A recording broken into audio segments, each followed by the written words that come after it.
Hi friends, இது உங்கள் சினிமாபுரம். இப்போ நம்ம எதை பற்றி பேச போகிறோம் பார்த்தீங்கன்னா, இப்போ ரிலீஸ் ஆன ரஜினி சாருடைய வேட்டையன் இந்த படத்துடைய ட்ரெய்லர் எப்படி இருக்குது அப்படிதாங்க பார்க்க போகிறோம்.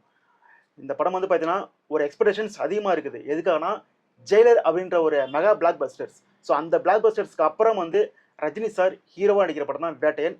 இந்த படத்தை ஜெய்பீம் படம் எடுத்த ஞானவேல் டைரக்ட் பண்ணுறாரு.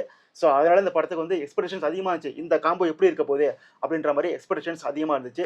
அது மட்டும் இல்லாமல் பார்த்தீங்கன்னா படத்துக்குள்ளே அமிதாப் பச்சன், ராணா, ஃபகத் ஃபாசில், மஞ்சு வாரியர், ரித்திகா சிங், துஷாரா விஜயன்னு ஒரு பெரிய நட்சத்திர பட்டாளமே இருக்குதுங்க. ஓகேங்களா?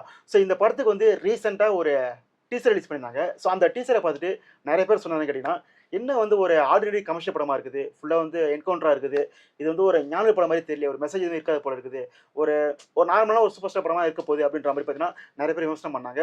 ஸோ அவங்களுக்குலாம் பதில் சொல்கிற மாதிரி இந்த படத்துடைய ட்ரெய்லர் இருக்குதா அப்படின்னு கேட்டிங்கன்னா, ஸோ அதற்கான பதில் தான் இப்போ நம்ம பார்க்க போகிறோம். ஆக்சுவலாக இந்த படம் எதை பற்றி பேச போகுது அப்படின்றது அப்பட்டமா இந்த படத்துடைய ஓப்பனிங் சீன்லேயே காட்டுறாங்க இந்த ட்ரெய்லரில். அதாவது பார்த்தீங்கன்னா ரீசெண்டாக ஒரு பெரிய ஒரு சென்சேஷன் நியூஸ் பார்த்தீங்கன்னா, ஸ்கூல்லையும் காலேஜ்லேயும் மாணவிகள் மர்மமான முறையில் கொல்லப்படுறாங்க. அதற்கு பின்னாடி பார்த்தீங்கன்னா ஒரு பெரிய ஒரு பேக்ரவுண்ட் நியூஸே இருக்குது. ஸோ அந்த நியூஸ் நாளடைவில் மறைக்கப்படுது. ஓகேங்களா? ஸோ அந்த கதைக்களத்தை கையில் எடுத்துட்டு தான் இந்த படத்தை கொடுத்துருக்காரு ஞானவேல். ஸோ அதுதான் பார்த்தீங்கன்னா அப்பட்டமாக தெரியுது இந்த ட்ரெய்லரில்.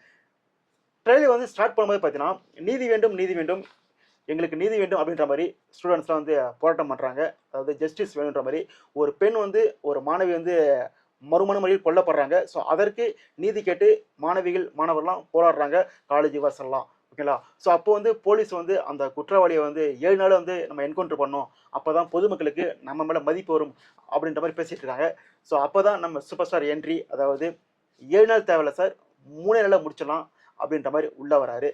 ஸோ அந்த என்கவுண்டர் பண்ணால் கூட அந்த என்கவுண்டரில் ஒரு ஜஸ்டிஸ் கிடையாது அப்படின்ற மாதிரி அமிதாப் பச்சன் உயரதிகாரி, ஸோ அவர் ஒரு பக்கம் சொல்லிட்டு இருக்காரு.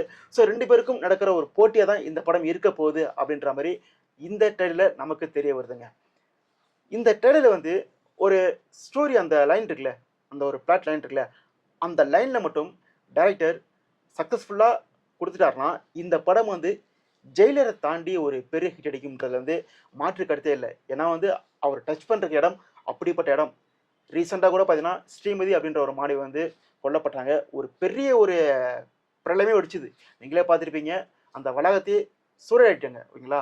ஸோ அப்படி இருக்கும்போது அந்த ஹீட்டில் இருந்த மக்கள், அந்த ஒரு கோவத்தில் இருக்கிற மக்கள், ஓகேங்களா, ஸோ அவங்களுக்கு ஒரு படம் இதில் என்ன ஸ்டோரி இருக்க போகுது அப்படின்றத கரெக்டாக கொடுத்துட்டாருன்னா நிச்சயம் இந்த படம் ஃபேமிலி லென்ஸு, பெண்கள் மகத்தில் ஒரு பெரிய ரீச் அடையும். இந்த படம் இந்த ஜெயிலரை தாண்டி பார்த்தீங்கன்னா இந்த படத்தை கொண்டாடி தீர்க்க போகிறாங்க. ஓகேங்களா? ஸோ அந்த மெயின் பிளாட்டை டைரக்டர் எந்த ஒரு காம்ப்ரமைஸும் இல்லாமல் கரெக்டாக கொடுத்துட்டாருன்னா எந்த பிரச்சனையும் இருக்காது.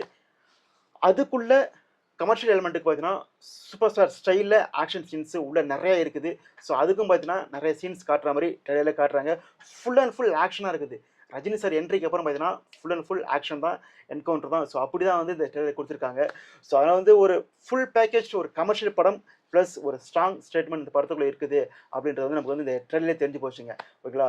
ஸோ இந்த ட்ரெய்லருக்குள்ளே பார்த்தீங்கன்னா அமிதாப் பச்சனாக இருக்கட்டும், ராணாவாக இருக்கட்டும், ஃபகத் ஃபாசில் இருக்கட்டும், 3 பேரும் கேரக்டர் பார்த்தீங்கன்னா ஒரு முக்கியமான கேரக்டர் அப்படின்றத காட்டியிருக்காங்க. ஆக்சுவலாக பார்த்தீங்கன்னா அமிதாப் பச்சன் ரஜினி சாருக்கு அகேன்ஸ்டாக இருக்கிற கேரக்டர் தான். ஸோ அந்த ஒரு அந்த 2 பேருக்குள்ள இருக்கிற அந்த ஒரு சீன்ஸ்லாம் இருக்குல்ல, அது ஸ்க்ரீனில் பார்க்குறப்போ வேறு லெவலில் இருக்க போகுது. ஃபைட்டெல்லாம் இருக்காது. ஏன்னா ரஜினி சாரும் அமிதாப் பச்சனும் ஃபைட்லாம் போட்டுக்க போகிறது கிடையாது. ஆர்கியூமெண்ட், அந்த ஆர்கியூமெண்ட் அவ்வளோ சூப்பராக இருக்க போகுது ஸ்க்ரீனில். ஸோ அதுக்கு வெயிட் பண்ணிட்டு இருக்கிறோம். ஸோ அது நிச்சயம் ட்ரெய்லரே தெரிஞ்சு போச்சு. ஏன்னா பார்த்தீங்கன்னா 2 பேரும் எளியும் புண்ணியமாக இருக்கிறாங்க. இவர் ரஜினி சார் என்கவுண்டர் பண்ணால் தான் ஜஸ்டிஸ்ன்னு சொல்கிறாரு. அமிதாப் பச்சன் ஜஸ்டிஸ்க்கு என்கவுண்டர் கிடையாது அப்படின்ற மாதிரி சொல்கிறாரு. ஸோ அந்த எளியும் புலியமாக இருக்கிற அந்த ஒரு காம்போ பார்த்தீங்கன்னா நிச்சயம் ஸ்க்ரீனில் அப்படி பிளாஸ்டாக வெடிக்க போகுது ஆர்கியூமெண்ட்ஸில். ஸோ அதை நம்ம கொண்டாடி தீர்க்கலாம். அதுக்கப்புறம் ராணா ஒரு ஸ்டைலிஷ் வில்லனாக படத்துக்குள்ள வராரு. மேக்ஸிமம் அந்த அந்த மாணவி கொலைக்கு பின் பார்த்தீங்கன்னா அவர் தான் இருக்க போகிறாரு. ஒருவேளை அந்த கல்லூரியுடைய முதல்வராக இருக்கலாம், அந்த கல்லூரி முதல்வருக்கு ஒரு பையனாக இருக்கலாம். ஸோ அதேமாரி தான் ஒரு ராயல் கேரக்டராக பண்ணுறாரு. அதுக்கப்புறம் ஃபகத் ஃபாசில் பார்த்தீங்கன்னா ரஜினி சார் கூடவே இருக்கிற ஒரு கேரக்டர் இந்த படத்தில் ரொம்ப ரொம்ப பார்த்தீங்கன்னா ஃபன்னாக அந்த கேரக்டர் டிசைன் பண்ணிருக்காங்க. அது நிறைய பேர் இந்த இன்டர்வியூ சொல்லிட்டாங்க, இந்த படம் ஃபகத் ஃபாசில் நம்ம விக்ரம் படத்தெல்லாம் பார்த்து அந்த வில்லன் கேரக்டர்லாம் கிடையாது, சாரி மாமன்னன் படத்தில் அந்த வில்லன் கேரக்டர்லாம் கிடையாது. ஜஸ்ட்டு ஒரு ஃபுல் அண்ட் ஃபுல் ஒரு காமெடி கேரக்டராக, ஒரு ஃபன்னான கேரக்டராக அப்பப்போ ரஜினி சார் ஹெல்ப் பண்ணுற கேரக்டர் தான் பண்ணிருக்காரு அப்படின்ற மாதிரி தான் சொல்லியிருக்காங்க. ஸோ அதுதான் இந்த ட்ரெயிலர் நமக்கு வந்து அழகாக தெரியுதுங்க. அதுக்கப்புறம் பார்த்தீங்கன்னா மஞ்சு வாரியர், துஷாரா விஜயன், ரித்திகா சிங் எல்லாருமே வந்து பர்ஃபெக்டாக அந்த கேரக்டருக்கு ஃபிட் ஆக போகிறாங்கன்றது இந்த ட்ரெயிலர் தெரிஞ்சு போச்சு. அனிருத் பிஜிஎம் ரொம்ப நாளைக்கு அப்புறம் பார்த்தீங்கன்னா அனிருத் போட்ட படத்தில் பிஜிஎம்ல ப்ளசண்ட்டான ஒரு பிஜிஎம் நமக்கு தெரியுது. ஏன்னா வந்து காதை கிழிக்கிற மாதிரி ஒரு கரமரன்னு சவுண்டாக இருக்கும். நம்ம காதை போட்டு பிளாஸ்ட் பண்ணி விட்டுருவார். ஆனால் இந்த படத்தில் இந்த ட்ரெயிலருக்கு போட்ட பிஜிஎம் பார்த்தீங்கன்னா ப்ளசண்ட்டாக அழகாக அந்த அந்த ட்ரெயிலருக்கு ஏற்ற அந்த அந்த மூடுக்கு ஏற்ற மாதிரி கொண்டு போயிட்டு இந்த ட்ரெயிலர் முடிக்கிறாரு.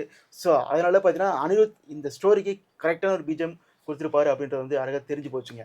ஸோ மொத்தத்தில் வந்து இந்த ட்ரெயிலர் எப்படின்னு கேட்டிங்கன்னா ஒரு ஃபுல் பேக்கேஜ் ஒரு ரஜினி படமாக இல்லாமல் இருந்தால் கூட கரெக்டான ஒரு செய்தி அதில் கொடுத்து ரஜினி சார் மூலிமா சொல்லி மக்கள்கிட்ட வந்து ஒரு ஸ்டேட்மெண்ட்டை கொண்டு போய் செலுத்தப்படுற படமாக இந்த படம் இருக்கும் அப்படின்றது வந்து எந்த ஒரு மாற்று கருத்தும் கிடையாது.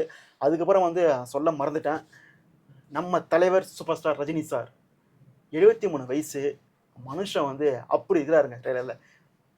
நீங்கள் சொல்லலாம் என்னடா மேக்கப்பு விக்கு வச்சு போட்டால் முடிஞ்சு போச்சு அப்படின்னு சொல்லலாம்.